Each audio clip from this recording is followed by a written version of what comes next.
We do now have Senator Rand Paul on the phone with us, so let's get right to him. Senator Rockstar, welcome back to Houston's Morning News. Great to have you. Good morning. Good to be with you. Senator, let's start with the super committee. I have a couple of things I want to talk to you about this morning, but let's start with the super committee. Can you explain to me where in the Constitution it says that we should have a group of legislators get together and legislate for the rest of the Congress? I don't recall where that was. Do you? No, and the other thing about it is it goes against the grain of a lot of what we set up in the way we structured our Congress, our Senate, and our House. You know, we gave the Senate the filibuster in order to slow things down, have more debate, and we really didn't want to rush to judgment and a rush to legislation. We wanted to make it a slower process. This is going to expedite the process, and if they were doing something good, you know, you might say, well, we'll tolerate it, but I'm afraid something bad comes out of it, and so I've not been a big fan, and I voted against creating the super committee. Do we know, Senator, whether or not they've gotten any closer to finding the cuts, the $1 trillion that they are supposed to find? Because obviously if they don't by Thanksgiving, some real deep cuts and some cuts that people aren't going to like are going to happen automatically. I've heard only in superficial terms from those who are on the committee kind of where things are, and I think they still have a ways to go. My point of contention has always been that even if they meet their targets, we're still going to add $7 trillion in debt over the next 10 years because their targets are cuts in proposed increases. We were supposed to add, or at least the CBO baseline adds $9 trillion to the debt over the next 10 years. When you subtract $1.5 or $2 trillion from that, you still add $7 trillion. The other interesting thing about this is it has statutory caps, and you say, well, they're cutting spending. Well, the numbers are greater each year. Right. And the only way I understand a cut would be if you actually spent less next year than this year. If we meet all the targets, we will still spend more each year and add more to the debt each year. Senator Rand Paul from Kentucky joining us this morning. And Senator Paul, if you would hang on just a second, I want to talk about one of the topics that I know one of your favorites and your father's as well, and that is the Fed and what you think we should do with the Fed, the Federal Reserve. We'll ask the senator coming up in just moments. More Houston Morning News with Matt Patrick now. We are joined by Kentucky Senator Rand Paul. Senator Paul, thank you so much for your time. We sure appreciate it.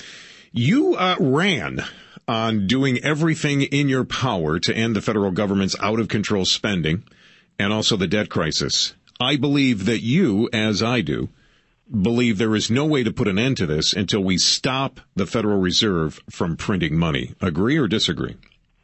Well, the Federal Reserve I see as a facilitator. You know, you can't have debt, this massive amount of debt. You have to raise taxes or borrow it, and we're at a limit. So the way we pay for our debt is we print money for it.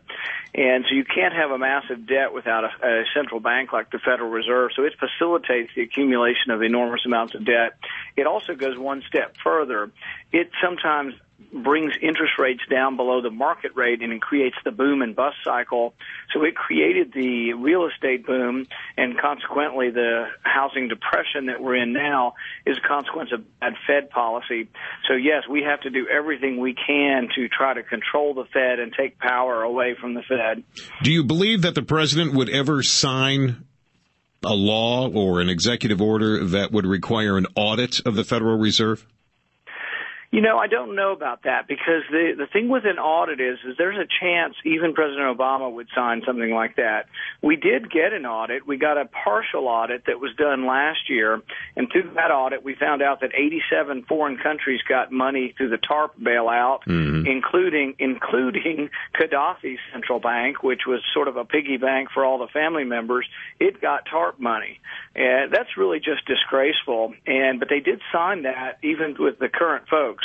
And so I think getting an audit is a possibility.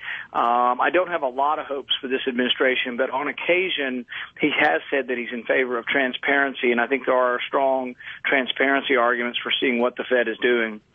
He has said, Senator, that he's in favor of transparency, even though the Department of Justice just recently came out and said that they would lie to us with the Freedom of Information Act. I know that is something completely different. I don't hold out a lot of hope for that transparency thing. I'm sure you don't either.